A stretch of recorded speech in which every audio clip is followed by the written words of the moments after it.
Samedi prochain débute à Ouagadougou une manifestation dénommée le Faso Digital. Du 18 au 25 octobre aura lieu cette foire virtuelle des solutions digitales. Pour en parler, nous recevons Dr Cyriac Paré, promoteur de lefaso.net et de lefaso Digital. Bonsoir docteur. Bonsoir. Alors, quels sont les objectifs de Faso Digital? Alors, je voudrais déjà vous remercier de me recevoir dans votre journal télévisé et remercier aussi Fil Info TV qui me donne l'occasion de parler de cette manifestation.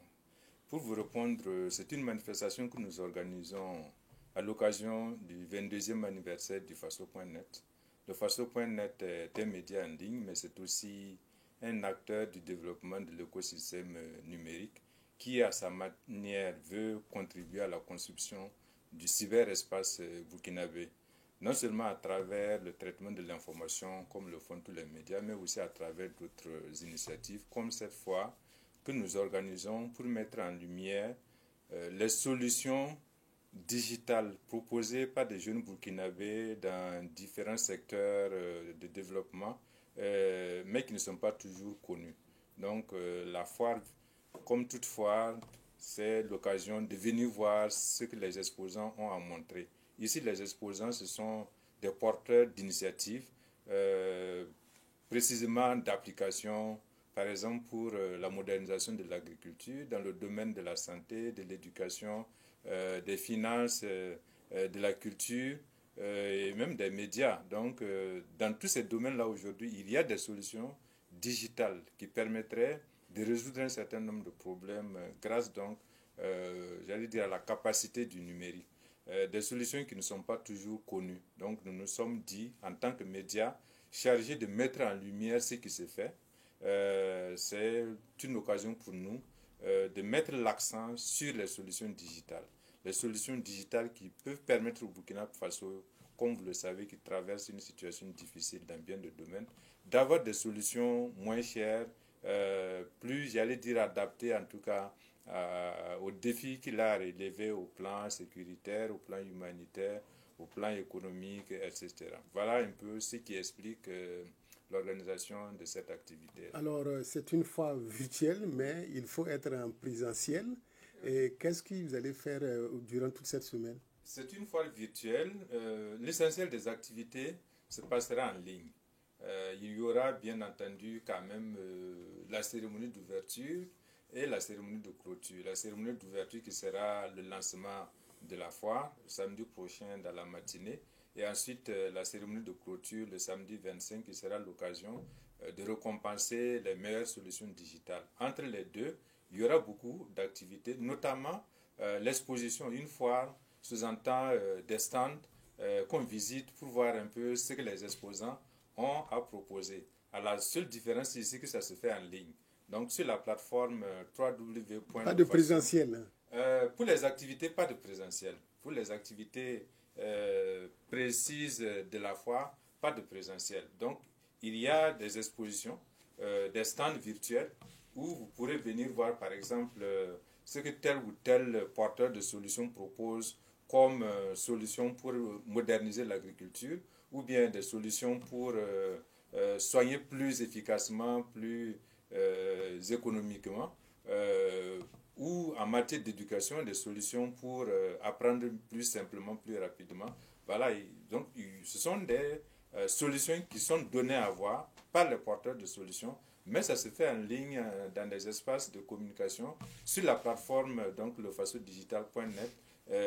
Les porteurs de solutions ont des stands virtuels où vous pouvez les rencontrer, où vous pouvez voir ce qu'ils ont à proposer comme solution digitale. Et comment prendre part à cette foire virtuelle?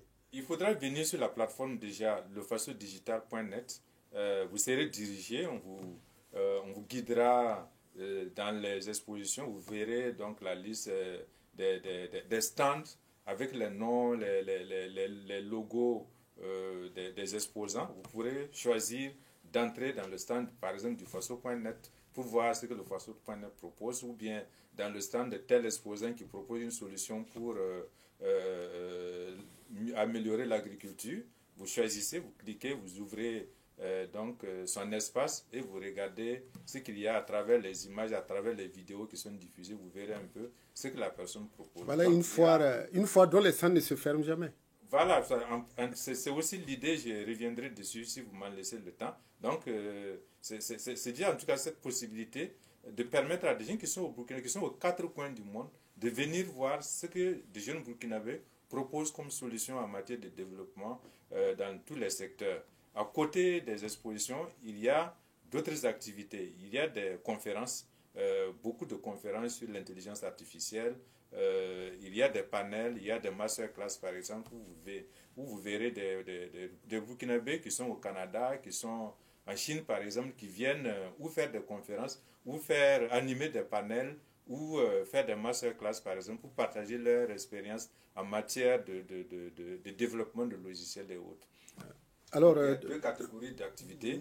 Il y a les expositions à travers les stands virtuels et il y a les conférences, les panels et les masterclass qui seront donc animés tout au long de la semaine. Alors, docteur Paré, alors comment les médias peuvent s'adapter donc à cette révolution numérique? Vous avez parlé tantôt des avantages que ces médias peuvent en tirer. Comment faire pour justement ne pas rater le train de cette révolution numérique? Ça, c'est un exemple d'adaptation, par exemple, des médias. Je vous ai dit que c'est le Faso.net qui est porteur de cette initiative à l'occasion de son 22e anniversaire. Parmi les modèles économiques qui sont offerts aux médias aujourd'hui, il y a ce qu'on appelle la diversification. Un média n'est pas condamné, j'allais dire, qu'à faire de l'information. Un média construit une audience. Une fois qu'on a cette audience-là, on peut lui vendre beaucoup de choses. On peut lui vendre un salon, on peut lui vendre une exposition par exemple, on peut vendre des marchandises. Vous avez des médias qui ont des marketplaces par exemple, qui vendent d'autres choses, ce qu'on appelle la diversification. Tout ça, ce sont des possibilités offertes par le numérique. Le numérique a changé la façon de produire l'information, la façon de consommer l'information. Voilà, on en parlait avant le journal par exemple.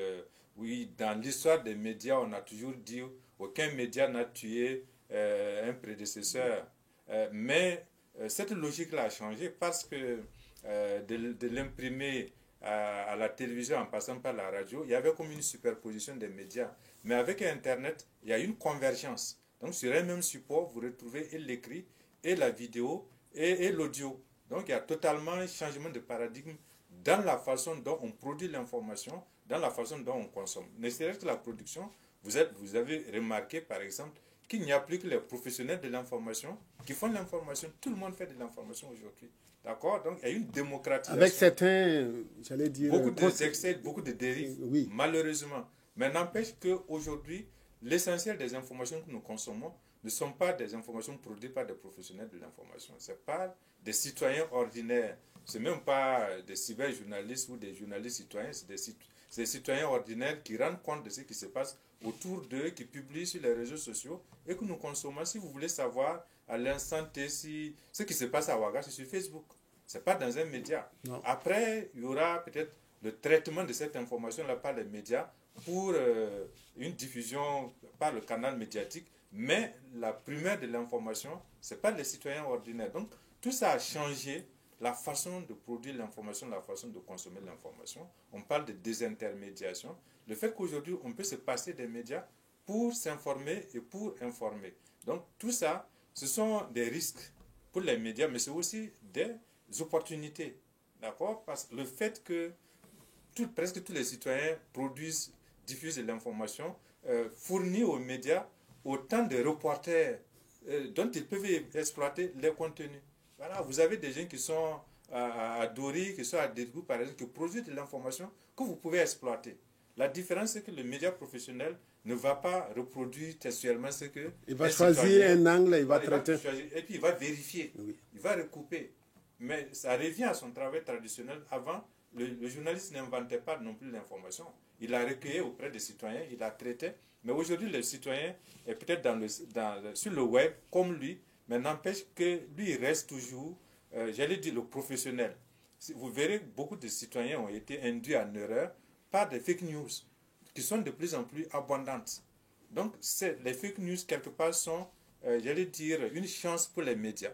de se repositionner comme étant les références en matière de traitement de l'information.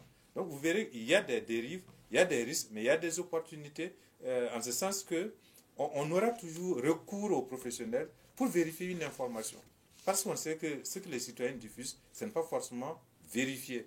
Donc le numérique, c'est des risques. Hein. Oui, il y a une remise en cause dans la façon de consommer, dans la façon de fonctionner, dans la façon de produire, mais il y a aussi des opportunités qu'il faut savoir choisir. Le Faso.net, par exemple, il y a 22 ans au début, il y a beaucoup de gens qui ne croyaient pas, mais moi je l'ai créé par exemple avec environ 30 000 francs.